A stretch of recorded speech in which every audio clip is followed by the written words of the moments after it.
C'est grâce à son grand-père qu'il découvre sa passion pour le canage. Aujourd'hui, on retrouve Monsieur Pat dans son atelier à Bras-Panon. J'ai un fauteuil, une chaise qui date de mon grand-père, mon défunt grand-père qui était ébéniste. Lui, on a gardé une chaise avec ses initiales incorporées, sculptées dans la chaise. Et tous les 2 ans, c'est moi qui restaure la chaise.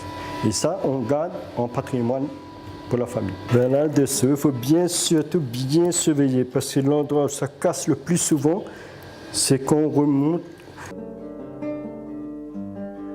Je n'avais pas choisi ce métier. Je pense que c'est ce métier qui m'a choisi. Le rotin, en fin de compte, c'est originaire de Malaisie. Et c'est la famille des bambous. Et il faut être vraiment patient déjà pour préparer. Quand je prends le rotin, je passe ma main dessus juste pour ressentir. Et puis sentir les défauts qu'il y a. Parce que nous, notre métier, c'est 100% le toucher. Vous avez 6 étapes pour le rotinage. L'essentiel, c'est que les 4 premiers brins soient solides. C'est ça qui donne la résistance aux chaises, à la chaise et surtout au dossier. Et après, vous avez les 2 dernières étapes, c'est des étapes décoratives. Ça fait, quand vous passez les 2 derniers brins, ça fait un hexagonal au centre. C'est ça, ça fait le cachet de la chaise créole. Ces petits pitons vont servir à bloquer le fil et surtout de permettre de tendre. On va essayer de compter le nombre de trous qu'il y a à l'avant et le diviser en 2 pour retrouver l'axe. 1, 2, 3, 4, 5, 6, 7.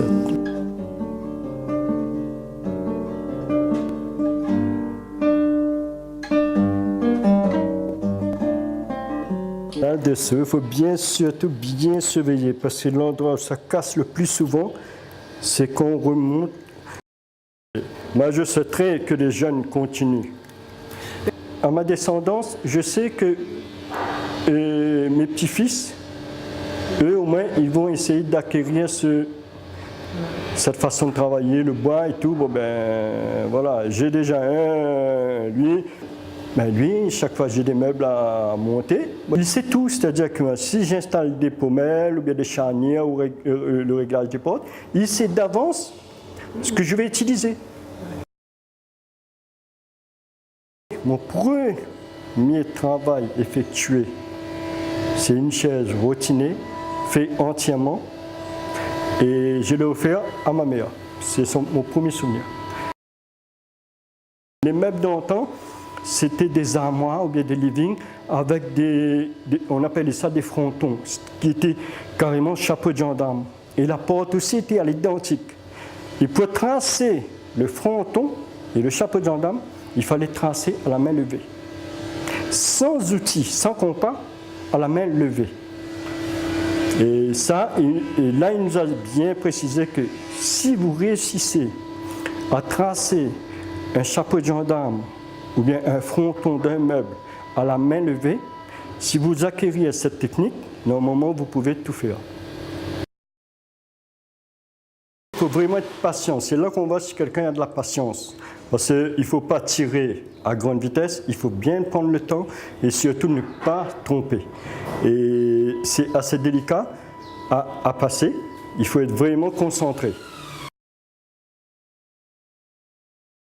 Non, la technique c'est de passer dessous, de remonter, de manière qu'elle puisse passer sous ce brin. Si vous êtes trompé dans le premier passage, quand vous allez tirer, automatiquement ça va grincer. Il y aura un bruit. Et puis, il sera dur. Là, c'est le premier passage. Mais normalement, si on continue, c'est-à-dire si j'arrive au bout et je reviens, automatiquement, ça va faire celui-là maintenant. Là, ça a commencé à former l'étoile.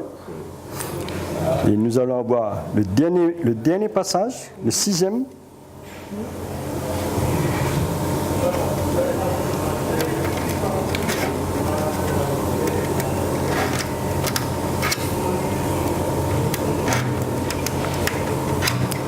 Quand vous tirez, et voilà ce que ça forme, exactement.